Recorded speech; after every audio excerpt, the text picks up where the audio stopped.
하가리아의 아들 느헤미야의 말이라. 아닥사스다 왕 제20년 기슬르월에 내가 수산궁에 있는데 내 형제들 가운데 하나인 하나니가 오 사람과 함께 유다에서 내게 이르렀기로 내가 그 사로잡힘을 면하고 남아있는 유다와 예루살렘 사람들의 형편을 물은즉 그들이 내게 이르되 사로잡힘을 면하고 남아있는 자들이 그 지방 거기에서 큰 환난을 당하고 능욕을 받으며 예루살렘 성은 허물어지고 성문들은 불탔다 하는지라. 내가 이 말을 듣고 앉아서 울고 수일 동안 슬퍼하며 하늘의 하나님 앞에 금식하며 기도하여 이르되 하늘의 하나님 여호와 크고 두려우신 하나님이여 주를 사랑하고 주의 계명을 지키는 자에게 언약을 지키시며 긍휼을 베푸시는 주여 간구하나이다. 이제 종이 주의 종들인 이스라엘 자손을 위하여 주야로 기도하오며 우리 이스라엘 자손이 주께 범죄한 죄들을 자복하오니 주는 귀를 기울이시며 눈을 여시사 종의 기도를 들으시옵소서. 나와 내 아버지의 집이 범죄하여 주를 향하여 크게 악을 행하여 주께서 주의 종 모세에게 명령하신 계명과 율례와 규례를 지키지 아니하였나이다. 옛적에 주께서 주의 종 모세에게 명령하여 만일 너희가 범죄하면 내가 너희를 너로나 가운데에 흩을 것이요 만일 내게로 돌아와 내 계명을 지켜 행하면 너희 쫓긴 자가 하늘 끝에 있을지라도 내가 거기서부터 그들을 모아 내 이름을 두려고 택한 곳에 돌아오게 하리라 하신 말씀을 이제 청하건대 기억하옵소서. 이들은 주께서 일찍이 큰 권능과 강한 손으로 구속하신 주의 종들이요 주의 백성이니이다. 함께 봉독하시겠습니다. 주여 구하오니 귀를 기울이사 종의 기도와 주의 이름을 경외하기를 기뻐하는 종들의 기도를 들으시고 오늘 종이 눈동하여 이 사람 앞에서 은혜를 입게 하옵소서 하였느니 그때 내가 왕의 술 관원이 되었느니라. 아멘. 오늘 말씀의 제목은 느헤미야의 나라 사랑이라는 제목으로 함께 은혜를 나누겠습니다. 올해가 6.25 73주년 되는 해입니다. 1950년 6월 25일 북한의 남침으로 시작된 전쟁은 3년 1개월간 진행됐으며 1953년 7월 27일에 정전이 되었습니다.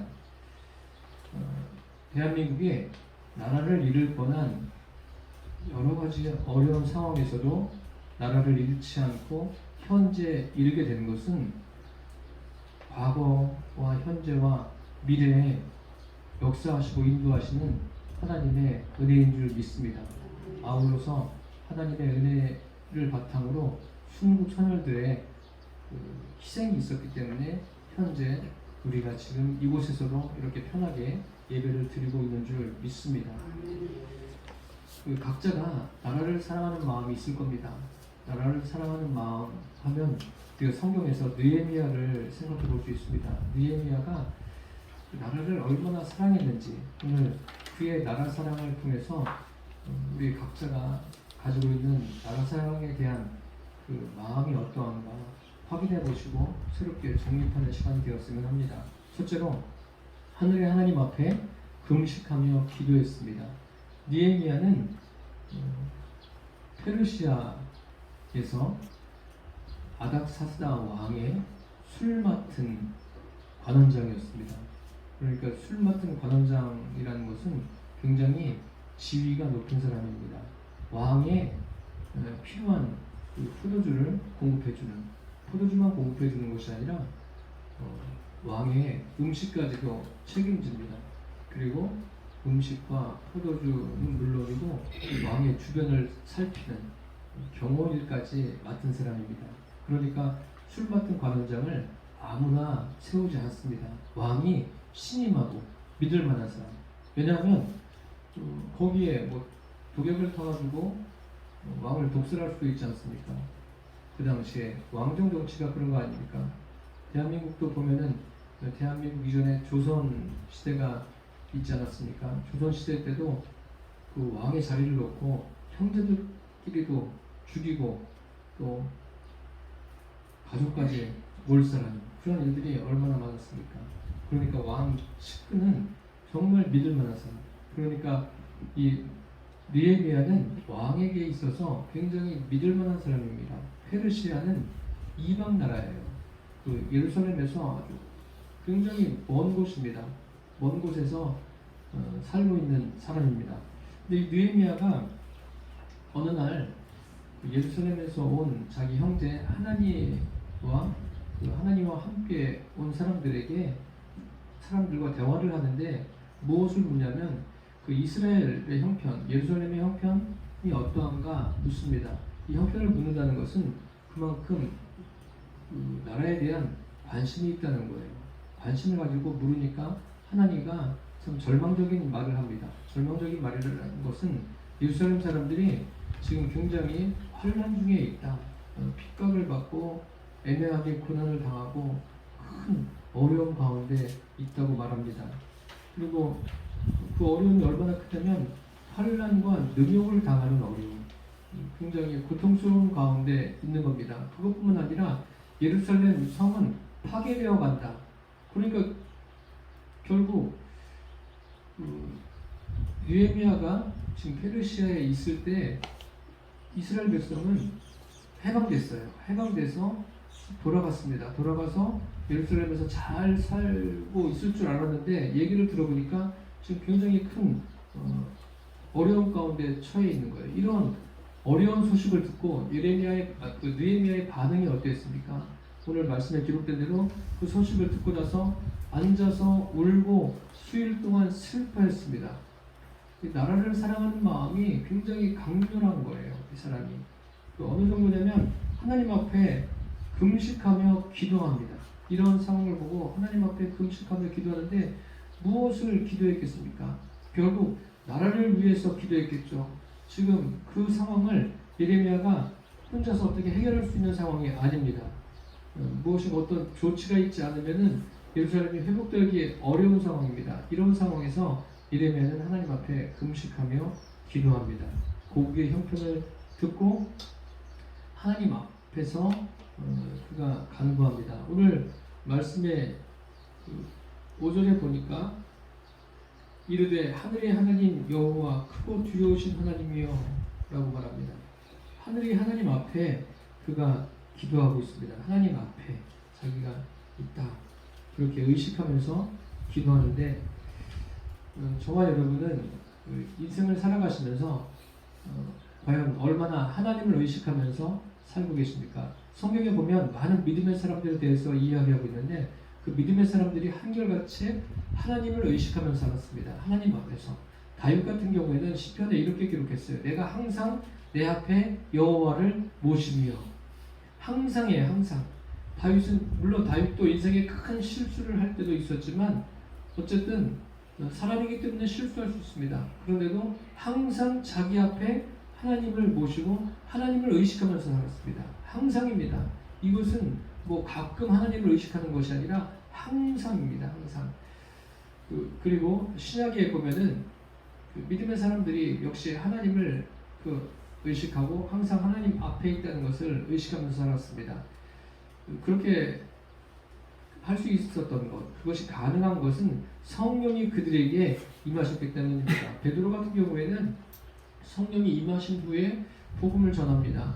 그리고 복음만 전한 것이 아니라 아주 희한한 기적들을 행하지 않습니까? 나면서부터 안진뱅이된 사람을 일으키는 그런 일도 행했습니다. 그럴 때 예루살렘에 소동이 일어났죠. 그 소동을 잠재우려고 예루살렘의 지도자들이 모여서 그들을 법정에 세우고 고민하다가 그들에게 이렇게 말합니다. 다시는 이 이름으로 가르치지도 말고 말하지도 말라.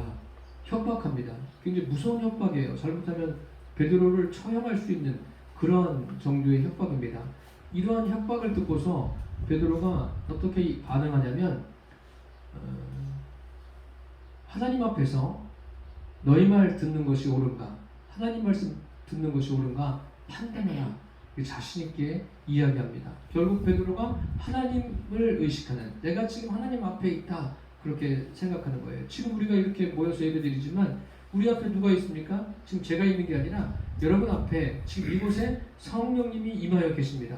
물론 성령님은 여러분 안에 계시지만 이곳에 충만히 임하여 계신 줄 믿습니다. 그래서 하나님 앞에서라는 것을 항상 기억하며 살게 되기를 바랍니다. 느헤미야가 그런 거예요. 나라의 형편을 듣고서 굉장히 마음속으로 슬퍼하며 괴로워합니다. 그러면서 금식하면서 기도하는데, 금식하면서 기도한다는 것은 자기의 생명을 걸고 기도하는 거예요.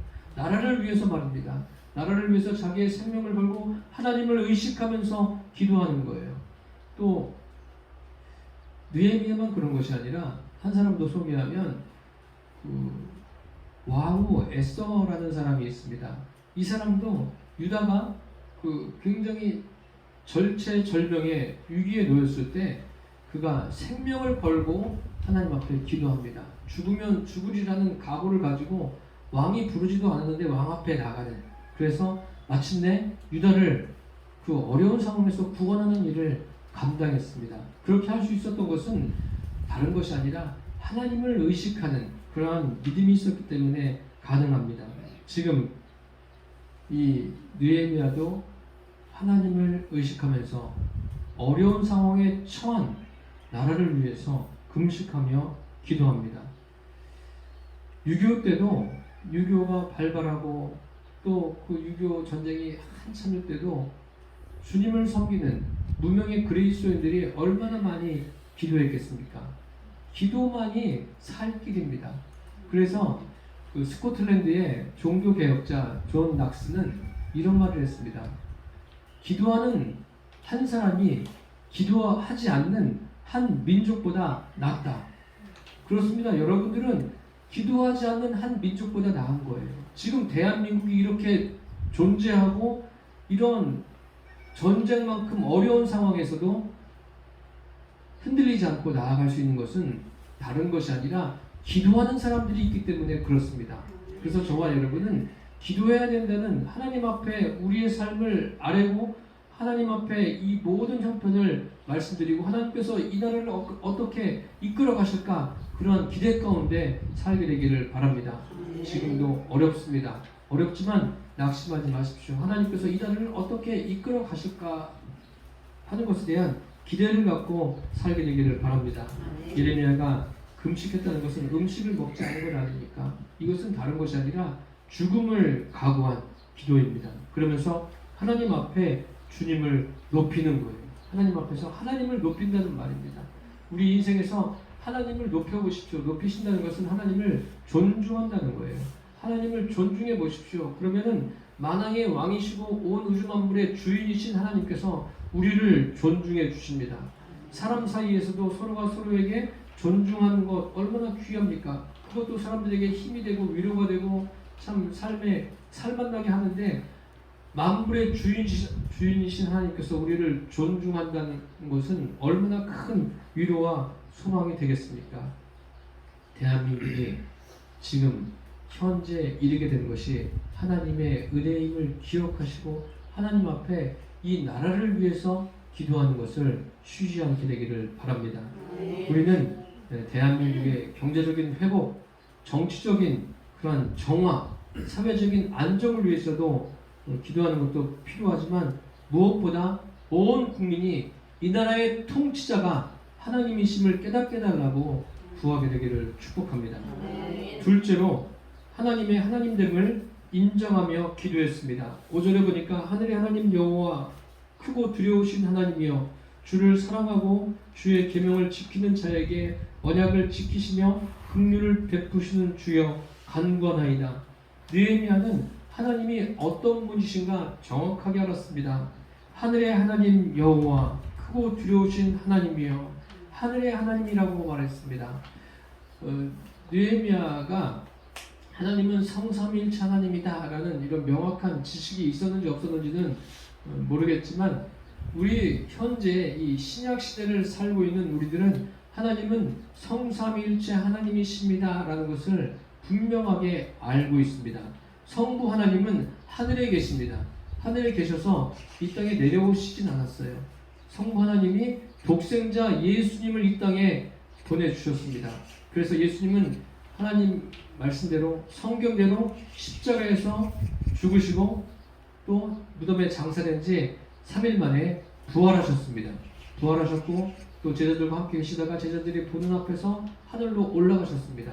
그리고 하나님 아버지께서 약속하신 보혜사 성령을 사람들에게 보내주셨습니다. 그래서 지금 성령님은 우리 안에 계시고 이 삶에서 역사하시는 분은 성령 하나님이십니다. 그분이 우리와 함께 하시는데 영원토록 함께 하시고 떠나지 아니하십니다. 그런 하나님이 우리와 동행하심을 저와 여러분들이 분명하게 알게 되기를 바랍니다. 느헤미야는 하나님이 누구이신가에 대한 분명한 믿음을 갖고 그 하나님 앞에 간구했습니다. 느헤미야는 주를 사랑하고 주의 계명을 지키는 자에게 언약을 지키시며 긍휼을 베푸시는 하나님을 알았습니다. 주의 계명을 지키고 또 하나님이 언약을 지키시는 분임을 알았습니다. 하나님은 약속하신 것을 반드시 이루시는 분이세요. 그것이 성경이 그것을 증거하고 있지 않습니까? 이스라엘 백성들이 바벨론에 70년간 포로 생활을 하다가 자유를 얻게 됩니다. 자유를 얻게 되는데 거기에서 싸워가지고 투쟁해서 이긴 것이 아니라 하나님이 약속하신 것을 이루셨어요. 그래서 메대와 바사의 왕이었던 고레스의 마음을 감동하셨습니다. 어떻게 하셨는지 성경에 이렇게 기록되어 있습니다. 에스라서에 보면 이런 말씀이 있습니다. 바사왕 고레스 원년에 여호와께서 예레미야의 입을 통하여 하신 말씀을 이루게 하시려고 바사왕 고레스의 마음을 감동시키심에 그가 온 나라에 공포도 하고 조소도 내려 이르되 바사왕 고레스는 말하더니 하늘의 하나님 여호와께서 세상 모든 나라를 내게 주셨고 나에게 명령하사 유다 예루살렘의 성전을 건축하라 하셨나니 이스라엘의 하나님은 참 신이시라. 너희 중에 그의 백성된 자는 다 유다 예루살렘으로 올라가서 이스라엘의 하나님 여호와의 성전을 건축하라. 그는 예루살렘에 계신 하나님이시라. 그 남아있는 백성이 어느 곳에 머물러 살든지 그곳 사람들이 마땅히 은과 금과 그 밖에 물건과 짐승으로 도와주고 그 외에 예루살렘에 세울 하나님의 성전을 위하여 예물을 기쁘게 드릴지니라 하였더라. 하나님은 약속하신 말씀을 반드시 이루십니다. 고레스가 하나님을 섬기는 사람이 아닙니다. 하나님이 감동하시니까 고레스가 그 포로된 이스라엘 백성들을 향해서 선포합니다. 이스라엘 사람들은 고향으로 돌아가라. 그리고 그곳에 가서 성전을 건축하라. 돌아갑니다. 그래서 3번에 걸쳐서 이스라엘 백성들이 고향으로 돌아갑니다. 그 중에 한 사람이 느헤미야입니다. 느헤미야가 3번째 포로 귀환 때 돌아가서 그곳에서 무너진 성벽을 수축하고 그리고 그곳에서 이스라엘의 지도자들을 세우고 이스라엘을 새롭게 합니다. 이렇게 할 수 있었던 것이 하나님의 은혜입니다. 온 우주 만물을 통치하시는 하나님은 말씀하신 것을 반드시 이룹니다. 이루시는 분이십니다. 그래서 저와 여러분이 이 성경을 읽을 때 성경은 우리에게 대한 하나님의 약속입니다. 그 약속이 이루어질 것을 기대하면서 하루하루 삶을 살게 되기를 바랍니다. 저와 여러분이 인생에서 여러 가지 혼란과 어려움을 겪고 내가 어떤 것을 제대로 하지 못한 것에 대해서 마음의 불편함을 느낄 때 낙심하지 마십시오. 낙심하지 마시고 내 삶에 약속하신 것을 이루시는 하나님이 계심을 믿고 담대하게 삶을 살게 되기를 축복합니다. 셋째로 사람 앞에서 은혜를 입게 해달라고 기도했습니다. 느헤미야가 기도한 것은 이스라엘이 회복되어지기를 기도한 거예요. 지금 환난을 겪고 서로 또 멸시하고 고통을 당하는 그들이 회복돼서 새로운 삶을 살기를 간절히 열망했습니다. 저도 나라와 민족을 위해서 기도하면서 이 나라와 민족이 좀 수준이 높아지는, 그래서 서로가 서로를 인격적으로 존중하는 어떤 이념 싸움이 아니라 정말 이 나라가 대한민국이 하나님의 은혜로 새롭게 되었으니 이제 새롭게 된 그러한 은혜를 주신 하나님을 섬기면서 서로를 존중하며 살기를 소망하면서 저도 기도하고 있습니다. 느헤미야가 기도한 것을 우리가 지금 읽어보지 않았습니까? 하나님 앞에 그렇게 말합니다. 귀를 기울여서 기도를 응답해 주십시오. 그리고 그들이 지은 죄에 대해서 느헤미야가 자기가 회개하면서 기도하는 거예요. 자기의 죄도 하나님 앞에 아뢰면서 기도하지만 이스라엘 백성이 지은 죄에 대해서도 느헤미야가 기도하고 있지 않습니까? 그러면서 또 이런 기도를 합니다. 오늘 종이 형통하여 이 사람 앞에서 은혜를 입게 하옵소서. 이 사람이 누굽니까? 이 사람이 그 당시에 아닥사스다 1세예요. 아닥사스다 왕입니다. 왕에게 은혜를 입게 해달라는 거예요. 이것은 참 쉬운 일이 아니죠. 이렇게 구체적으로 하나님 앞에 기도합니다. 기도하는데 이 기도가 응답이 됐을까요? 느헤미야를 다 읽어보세요. 13절까지 읽어보면 참 이 안에도 하나님의 역사하심, 하나님의 일하심이 담겨져 있음을 우리가 발견할 수 있습니다. 6.25 전쟁 때 대한민국이 중국에 넘어가지 않고 북한에 넘어가지 않은 것이 하나님의 은혜예요. 얼마나 위기가 많았습니까? 그 전쟁사를 한번 보세요. 위기가 굉장히 많았어요. 위기가 많았는데 그때마다 또 미국을 통해서 유엔군을 통해서 우리나라가 살게 된 것이 뭐예요? 그들이 막 무기가 좋고 전쟁에 능해서 그런 것이 아니라 하나님의 인도하심이에요. 하나님의 보호하심이에요. 이것을 볼 수 있는 눈이 온 국내에 열려져야 돼요. 믿는 사람은 물론이고 믿지 않는 사람까지 이것은 하나님의 지켜주심이고 보호하심이고 도와주심이라는 것을 아셔야 합니다. 느헤미야도 그것을 깨달은 거예요. 그러니까 느헤미야가 그것을 알고 기도하는 거 아닙니까? 이 사람에게 은혜를 입게 해달라고. 그런데 어느 날 성경에 보니까 그 느헤미야 형제 하나니가 와서 수산궁에 있을 때 그때가 언제냐면 그 아닥사스다 왕 20년 기슬르월이에요. 기슬르월이면 11월 중순 정도 됩니다. 그런데 느헤미야가 왕 앞에 다시 서요. 서서 왕의 술 맡은 관원장이라고 말씀드리지 않았습니까? 왕 앞에 서서 왕의 그 술을 책임지고 음식을 책임지고 그렇게 합니다. 그런데 왕이 이렇게 보니까 느헤미야가 얼굴이 좋지 않아요. 얼굴에 수심이 가득해요. 근심이 가득한 거죠. 초대는 안 그랬는데 그때가 언제냐면 아닥사스다 왕 니사놀이라고 그 이제 성경을 읽어보면 그렇게 기록되어 있어요. 니사놀은 3월 중순입니다. 그러니까 동생에게 그 예루살렘의 소식을 들은 지 11월부터 시작해서 3월 중순이면 한 5개월 정도 되는 거 아닙니까? 그 5개월 동안 하나님 앞에서 밤낮으로 기도한 거예요. 기도하면서 하나님과 더 친밀해졌겠죠. 그런데 어느 날 왕 앞에 서게 될 때 그 왕에게 필요한 것을 공급할 때 왕이 그의 얼굴을 보면서 야, 너 왜 이렇게 수심이 가득하냐? 전에는 안 그랬는데. 그리고 내가 너에게 무엇을 해주면 되겠느냐? 그렇게 말을 합니다.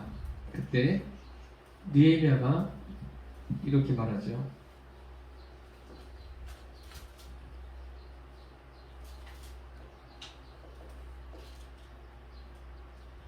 2절에 보니까 그 느헤미야 2장 2절에 보니까 왕이 내게 이르시되 내가 병이 없거늘 어찌하여 얼굴에 수심이 있느냐 이는 필연 내 마음에 근심이 있음이로다 하더라. 그때 내가 크게 두려워하여 왕께 대답하되 왕은 만세수를 하옵소서.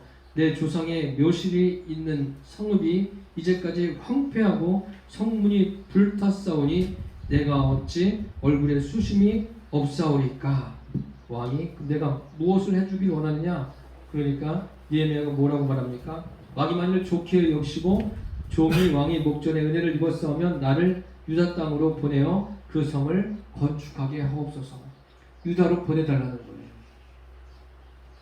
그때 그 말을 그 왕만 있는 것이 아니라 왕도 옆에 있었어요. 아니 왕을 책임지고 왕을 가까이서 도와야 될 사람이 아주 중요한 직책을 맡은 사람이 지금 가긴 어딜 가느냐 한 것이 아닙니다. 가라. 보내는데 필요한 것도 공급해주고 그의 신변도 다 보호해줍니다. 그러니까 느헤미야가 얼마나 감사했겠어요. 5개월 동안 고민하다가 이제 왕이 가라, 내 고향으로 가서 성벽을 세우고 수축하고 이스라엘을 회복케 하라. 얼마나 은혜입니까? 그렇다고 해서 느헤미야에게 어려움이 없었겠습니까? 그렇지 않아요. 성경을 읽어보면 산발락과 도비아와 게셈이라는 사람들이 느헤미야와 이스라엘 백성들을 굉장히 괴롭혀요. 심지어는 느헤미야를 죽이려고 합니다. 이런 어려움에서도 느헤미야가 죽지 않고 살아서 자기의 업무를 수행할 수 있었던 것은 하나님의 은혜입니다. 하나님이 그를 붙들어 주셨기 때문에 그가 그곳에 가서 성벽을 다 건축했어요. 이스라엘을 제대로 세웠습니다. 그리고 이스라엘을 이끌어갈 사람들도 세운 거예요. 생각해 보십시오. 여러분 같으면 여러분이 이러한 입장이라면 그렇게 하겠습니까? 느헤미야는 이제 편해요. 삶은 편한 거예요. 돈도 부족함이 없습니다. 사는 것도 아주 편리해요. 왕도 인정하죠. 명예도 있죠. 권력도 있죠. 편안한 거예요. 남은 여생 죽을 때까지 편안하게 살 수 있습니다. 그런데 느헤미야는 생각했을 거예요. 왜 하나님께서 나에게 이러한 자리를 주셨을까? 왜 나에게 이러한 위치에 있게 하셨을까? 그것은 다른 것이 아니라 내가 그 위치에 있는 것은 이스라엘을 세우기 위해서 그 자리를 주었으니 너는 이스라엘을 위해서 희생하라는 거예요. 그리스도인들, 느헤미야는 목회자가 아니에요. 평범한 사람입니다. 그리스도인들이 이 사회에서 참 다양한 지위에 있지 않습니까? 돈을 버는 지위에 있을 수도 있고 또 어떤 나라를 이끌어가는 위치에 있을 수도 있고 그런 자리를 준 것은 편하게 너 세상 누릴 거 다 누려라 그게 아니에요. 하나님 나라를 위해서 힘을 다하는 거예요. 그래서 그런 지위를 준 거예요. 그것을 아셔야 합니다. 그냥 돈 잘 버니까 편리하니까 편안한 삶을 사니까 마음껏 세상을 즐기라 그거 아닙니다. 그것은 주님의 뜻을 헤아리지 못하는 거예요. 느헤미야는 자기가 하나님의 뜻을 헤아리고 헌신하지 않습니까? 어려운 자리도 가요. 가서 이스라엘을 세우고 일으킵니다. 우리가 어느 자리에 있든지 우리 있는 곳에서 하나님이 원하시는 뜻을 이루어 드리게 되기를 바랍니다. 대한민국이 지금은 전쟁으로 황폐했던 나라가 이제 회복이 됐어요. 회복이 됐는데 전쟁보다 더 어려운 일을 겪고 있지 않습니까? 이 땅에 이념이 중요한 게 아니에요. 우리는 하나님이 왜 6.25 전쟁에서 대한민국을 살려주셨는지 아셔야 돼요. 다른 것이 아니라 복음을 전하는 나라로 세워주신 거예요. 그 일을 제대로 감당하라고 세워주셨는데 지금은 싸울 때가 아니에요. 잘 먹고 잘 사는 게 중요한 게 아닙니다. 그것이 중요한 것이 아니라 하나님께서 이 나라를 다시금 세워주시고 회복시켜 주신 그 이유가 무엇인지를 알고 사셔야 됩니다. 그 이유를 우리는 느헤미야에게서 찾아볼 수가 있습니다. 사랑하는 성도 여러분, 우리는 이 나라를 위해서 애쓴 분들을 기억하고 또 하나님께서 왜 이 나라를 다시금 회복시켜 주시고 기회를 주셨는지 기억하시면서 이 나라를 위해서 끊임없이 기도하시고 저와 여러분이 있는 자리에서 나라를 사랑하는 마음을 가지고 살게 되기를 예수님의 이름으로 축복합니다. 기도하겠습니다.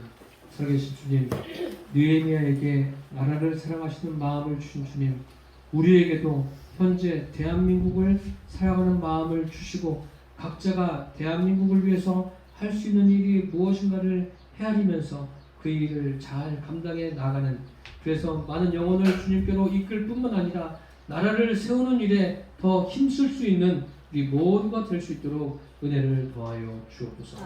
예수님의 이름으로 기도드립니다. 아멘.